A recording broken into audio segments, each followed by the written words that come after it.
Esse é o primeiro vídeo do ano e nele a gente vai focar em 3 tópicos. O primeiro deles é o aporte do mês, logicamente, e o racional por trás desse aporte.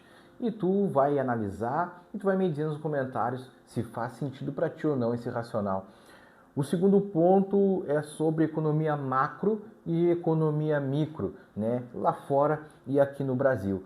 E a gente vai trocar uma ideia ali sobre o que está pipocando aí nas redes, principalmente após aí a posse de Donald Trump, que voltou à Casa Branca depois de 4 anos fora do poder, no dia 20 de janeiro desse ano. E para fechar com chave de ouro, a gente vai trocar uma ideia sobre a minha nova planilha, que é a Destravando o Valor 3.0. Né? Eu dei uma melhorada nela, ficou muito bacana, muito didática e o layout ficou extremamente bonito. E se tu quer acompanhar e ficou curioso relativo a todos esses assuntos, fica comigo depois da vinheta. Bora lá!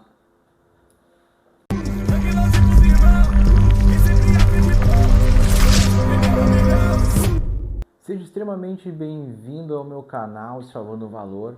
Meu nome é Michel Souza, eu sou formado em Gestão Financeira, certificado Ambima Série 10, e quando eu montei esse canal, o meu principal objetivo era ensinar as pessoas normais a investir mesmo com pouco dinheiro. Eu comecei faz 2 anos e 9 meses e comecei com R$ 250 e hoje estou com quase R$ 10.000. É só tu pegar o meu vídeo 1 e meu vídeo até hoje, se não me engano, é meu vídeo 34, que tu vai acompanhar aí essa minha trajetória, tá? Então, no vídeo de hoje a gente vai abordar vários assuntos e vamos começar aqui pela parte de economia, tanto externa quanto interna. Então, nosso querido Ibovespa aí, ele no ano, né, que vos falo, né, 2025, ele teve uma rentabilidade de 5,7%, o IFIX de menos 3%, o SP 500 de 4% e a nossa inflação acumulada dos últimos 12 meses está na casa aí dos 4,8%. E também é um ponto muito interessante a gente falar da posse do Donald Trump, que voltou aí depois de 4 anos fora do poder e no dia 20 de janeiro ele tomou posse na Casa Branca.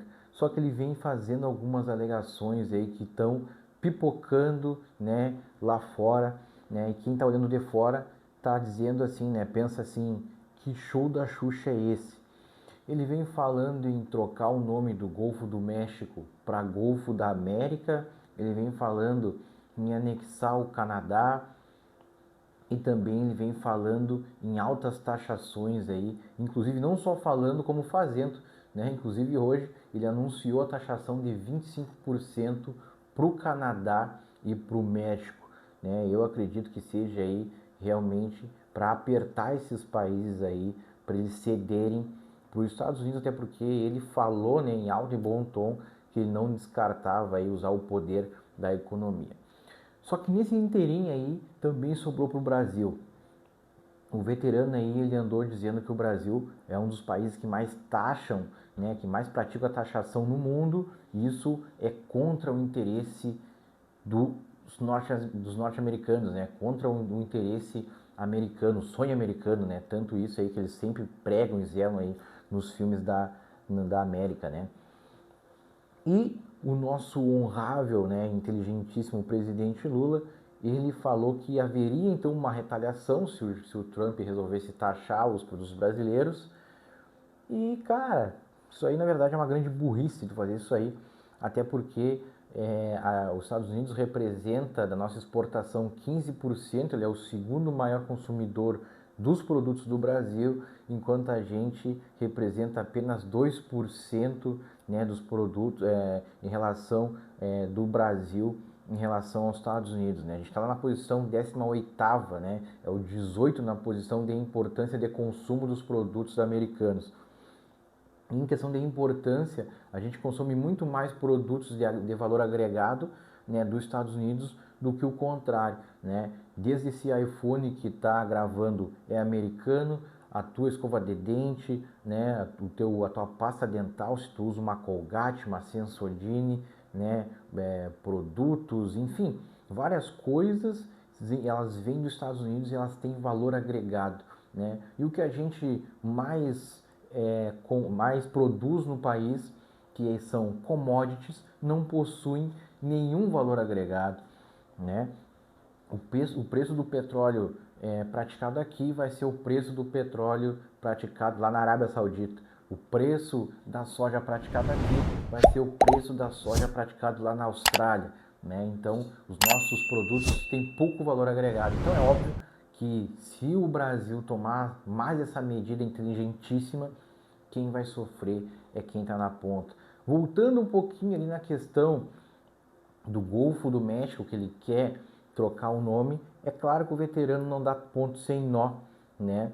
Até porque o Golfo do México ele tem uma grande riqueza tanto em recursos naturais como petróleo e gás natural, que representa a energia, né, como também em biodiversidade. Mas ele está mais preocupado mesmo com a questão do gás e do petróleo, né? Está pouco se lixando aí para a parte da biodiversidade.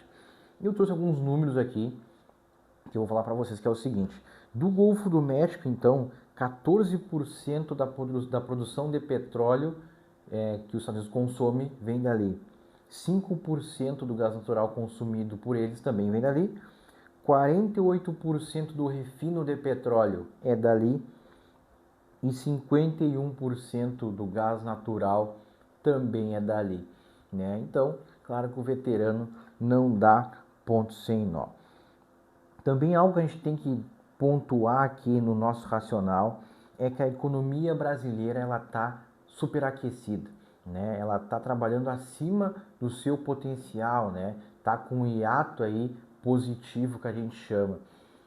Cara, o principal fator, o ponto de ignição, é uma coisa que eu venho falando sempre, que é os gastos do governo. Faz horas já que eu venho batendo nessa tecla que o governo ele vem gastando demais, né? Então ele vem gastando demais, antecipando precatórios, com programas sociais. Agora o governo está estudando uma medida aí para fazer os bancos, o setor privado ter acesso a consignados, né? Isso aí vai injetar mais dinheiro na economia, vai aquecer mais a economia, vai aumentar mais a inflação e a nossa taxa real aí vai aumentar mais ainda, né? Consequentemente, a taxa de juros básica também vai aumentar, né? Só fazendo um adendo aqui, a taxa real, ela é a taxa de juros, que é hoje 13,25%, diminuída, né? Na verdade, ela é dividida, na verdade, pela inflação, né? Então, pega 13,25, divide por 100, pega 4,8, divide por 100, divide esses dois resultados. Esse resultado tu vai fazer menos 1, vai multiplicar por 100 e esse aí vai ser teu juros real, que tu vai chegar em aproximadamente 8, e é um juros real muito caro, deixa aí os empréstimos mais caros, as empresas que já estão endividadas ficam mais endividadas, né? E aí, enfim, acaba acontecendo aquela bola de neve ali, né? Aquele vício econômico que no médio prazo aí faz uma bagunça, causa desemprego e por aí vai. E tudo isso aí acaba acontecendo, então, acaba gerando um descompasso na política fiscal e na política monetária. Inclusive, a gente está com um risco bem grande aí da dominância fiscal, que é aquele momento onde o aumento da taxa de juros pelo Banco Central não faz mais diferença nenhuma, né? A gente fica nas mãos totalmente do governo em ele querer diminuir os gastos e como é uma medida muito antipopular e estamos próximos já à eleição, basicamente, né? A próxima eleição, então eu não vejo o governo tomando medidas diferentes em relação a isso, tá? Então, somado a isso, a gente pode citar a reunião do Copom, que aconteceu no dia 29, aonde foi a primeira reunião com Gabriel Galípolo, que foi nomeado pelo Lula, e ele manteve a palavra né, que já tinha sido acordado e esperado pelo mercado, que a taxa ia ser aumentada em 1 ponto percentual, né? Isso já tinha sido sinalizado na última reunião do Copom, em dezembro, e a princípio, na próxima reunião, a gente terá mais 1 ponto percentual, o que já está precificado pelo mercado. E isso, pelo incrível que pareça, apesar da taxa ter aumentado, o mercado viu com olhos bons, né? Tanto é que a bolsa ali, ela aumentou ali quase 3.000 pontos aí depois dessa decisão, justamente porque o mercado estava um pouco receoso se o Galípolo ia fazer o que é certo ou se ele ia fazer o que o governo quer, né? Que é baixar a taxa ali no canetaço e deixar o dinheiro mais barato para as pessoas, né, se financiarem, acontecer tudo que a gente já trocou uma ideia ali. Ele fez o previsto, isso é muito bom, um ponto positivo aí pro Galípolo, tá? E o Fed, né, comandado pelo Powell lá nos Estados Unidos, né, que é o Banco Central americano, ele manteve a taxa de juros, né? Ela flutua entre uma banda de 4,25% e 4,5%, ele manteve e ele fez um adendo. Ele falou o seguinte, né, o Banco Central americano não tem necessidade de ter pressa para baixar os juros, tá? E com isso aí o mercado também, o mercado cripto, viu com bons olhos e o Bitcoin teve uma alta ali de 3%. E fechando aqui o nosso quadro, né, das notícias internacionais e nacionais, o dólar fechou aí em 5,85, né, que caiu ali dos 6,20, mas mesmo assim 5,85 é um patamar bem alto, mas se tu puder estar comprando dólar, né, para ajustar o teu preço médio em dólar, principalmente se comprou dólar acima de R$ 6, é um excelente momento. Fechando aqui esse racional, a gente vai para o racional da minha planilha. Então vem aqui para a tela do meu PC, a gente está aqui com a minha planilha destravando o valor 2.0. Como tem um delay aqui, eu já fiz o aporte do mês e foi no VILG11 e vou mostrar o racional para vocês. Mas antes disso, vem dar uma olhadinha na minha planilha aqui, que ela ficou bem bacana, bem compacta, didática e bem organizada visualmente, tá? Essa é a planilha então destravando o valor 3.0. E essa é a antiga planilha, né? A planilha do ano passado, né? Então tu vê que ela era um pouquinho, ocupava um pouco mais de espaço e principalmente aqui nos ativos internacionais era meio bagunçado aqui para te classificar teus ativos, né? Era estoques misturados com os rates, misturado com ETF.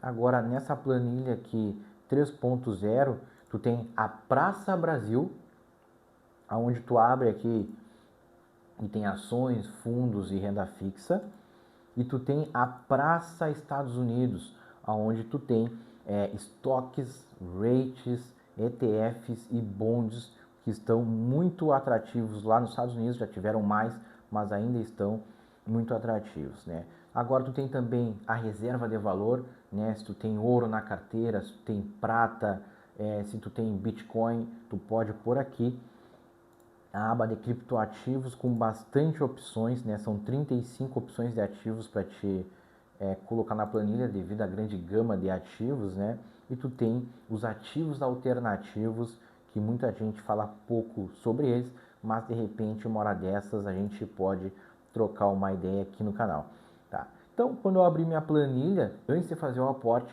eu plotei que era em fundos imobiliários, tá? Que eu precisava fazer o aporte e era aqui no VILG11, tá? E eu vou mostrar a nota de corretagem para os senhores ver que aqui eu estou comprando ativo real, ativo, né, com dinheiro do meu próprio bolso, tá? Então vamos para uma análise aqui rapidinha do VILG11, uma análise quant bem rapidinha. Então ele é um fundo que foi feito lá em 2018, tá? O patrimônio dele é 1,7 bilhões de reais, liquidez média diária 1,3. A rentabilidade do mês foi de menos 4 e o valor patrimonial da cota R$ 112 reais, tá? E hoje a cota ela está em R$ 71 reais, ela está extremamente descontada. Tanto é que o P sobre VP, que é um dos indicadores mais importantes dos fundos imobiliários, que a gente olha ali, né, com um olhar de um olho no peixe, o outro no gato, ele está em 0,62, ele está muito descontado. Feito já essa análise bem rápida, né, a gente vai para o documento mais importante do fundo, que é o relatório gerencial. Cara, esse é o coração do fundo imobiliário, que tu realmente tem que analisar e ler ele com calma. Então aqui hoje a gente vai trocar uma ideia sobre a taxa de performance. Eu já notei já que muitas pessoas não entendem como é que ela funciona. Então o que diz aqui na taxa de performance? 20% da soma dos rendimentos efetivamente distribuídos no período que excederem a rentabilidade do IPCA, acrescido de um spread de 6% sobre o valor total integralizado de cotas do fundo. Isso aqui quer dizer o seguinte: se ele passar isso aí, se ele conseguir passar isso aí, ele vai ter que cobrar uma taxa de performance. Não entenda errado. Ele não está te prometendo de fato que ele vai te entregar IPCA mais 6%. Ele está dizendo o seguinte: se eu te entregar IPCA mais 6%, aí eu vou ter que cobrar a taxa de performance. É isso que o fundo está dizendo para ti. Ele não está te prometendo 6% e nem a rentabilidade da inflação. Tá? Vamos fazer aqui algo bem didático e ilustrativo. Vamos supor que o fundo te entregou uma rentabilidade de 15%. E vamos supor que o IPCA, a inflação mensurada pelo IBGE, foi de 4%. Tá? Então a inflação foi de 4% e excedeu 6%, ou seja, 10%. 10% é 100% teu. Né? Então se tu botou 100 mil reais, o fundo te entregou 15 mil em cima dos 100 mil, né? 10 mil desses 15 mil já está no teu bolso. Só que ele excedeu 5%. Por quê? Porque a gente entregou o IPCA, que foi 4%, mais 6% que ele falou aqui, né? Fechou 10%. Acima de 10%, ele vai ter que cobrar 20%. Esse 5% nesse caso são 5 mil reais. 20% de 5 mil reais são 1.000 reais. Então 1.000 reais fica como taxa de performance do fundo e os outros 4 mil reais voltam para ti. Então tu teve então um lucro de 14 mil reais, um montante total de 114 mil reais nesse exemplo. Esse é o racional da taxa de performance. Né? Então vamos lá na página que eu separei para vocês, que é a página 8. E na página 8, a gente vai ver aqui uma estimativa da distribuição de rendimentos do fundo. O que é bom a gente ver? A gente vê se o fundo cumpriu realmente essa estimativa. Então, em janeiro de 2025, ele botou que a banda ia, né, que ele ia pagar entre 62 centavos e 68 centavos. A gente vai ver aqui no VILG 11 que ele cumpriu essa missão. Ele pagou 63 centavos. Então quer dizer que eu posso ter uma premissa positiva com essa estimativa do fundo. Show de bola. Vamos para a próxima página que eu separei para vocês aqui, que é o número de cotistas. A gente vê que o número de cotistas vem caindo. Isso é bom, isso é ruim, depende. Por quê? Porque eu vejo que essas pessoas que entraram aqui foram aqueles investidores de curto prazo, né? Foram aqueles aventureiros, na verdade. Né? Eles não entendiam muito bem o mercado, então a cota começou a oscilar para baixo, eles se assustaram e quiseram sair. E eles venderam para quem? Para nós que somos holders de verdade. Né? Então, para mim, eu vejo isso aqui com bons olhos. Aqui a gente vai ver alguns indicadores operacionais do fundo relativo à receita média do aluguel. A gente vê que o fundo está praticando uma receita acima do mercado. Então, isso denota uma boa gestão, uma boa qualidade. Taxa de ocupação financeira do fundo está alta. Isso é muito bom, ou seja, dinheiro no bolso do fundo. A inadimplência do fundo está baixa. Show de bola. É mais dinheiro entrando, né? É menos gente caloteira aí que deixa de pagar a gente, né? Outra premissa muito importante que eu sempre bato é um fundo ser multi, né? Multi-regiões, no caso ele está em 7 estados, multi inquilinos, que são todos esses aqui que estão na tela, e também eles ser multiativos, tá? Eles ser multiativos, né? Me deu um branco aí, mas é multiativos, tá? 91% do tipo de contrato é um contrato atípico, aliás, contrato típico, seria melhor se fosse atípico, né? Daí teria mais proteção para o fundo, né? O segmento de atuação mais forte aqui é logística e e-commerce, e os estados que ele comanda aí, né? Que ele está posicionado são esses aqui, então, ó, é o Pará, é Pernambuco, Minas Gerais, Espírito Santo, Rio de Janeiro, São Paulo e Rio Grande do Sul. Aqui então a gente tem o VALT, que ele representa então o prazo médio ponderado dos contratos de aluguéis. O prazo médio ponderado dos contratos de aluguéis. E na letra fria, um VALT alto é bom e um VALT baixo é ruim, né? Como indicador de referência, a gente tem o número 5, né? Então, de 5 para cima, bom, de 5 para baixo, ruim. Eu já tenho uma premissa diferente. Um VALT bom ou ruim não é esse número que vai ter de dizer. É a economia, é o mercado imobiliário que vai ter de dizer. Olha só. Imagina que tu tem um fundo imobiliário que tem um VALT de 2 anos. Ou seja, o prazo médio, né, estipulado naquele fundo ali é de 2 anos. Cara, se esse fundo está no mercado que está voando, que está bombando, é um mercado que está aquecido e os contratos de aluguéis estão sendo reajustados para cima toda hora, faz muito sentido esse fundo imobiliário ele ter um VALT curto, porque ele vai conseguir surfar essa onda, ele vai conseguir aproveitar esse momento para ele logo já reajustar o aluguel. Mas se esse fundo tiver um VALT alto, vamos supor um VALT de 10 anos, e só que em algum momento o mercado vira e o mercado começa a cair. Esse fundo também está num bom momento, também fez um bom negócio, porque ele está ancorado no bom momento.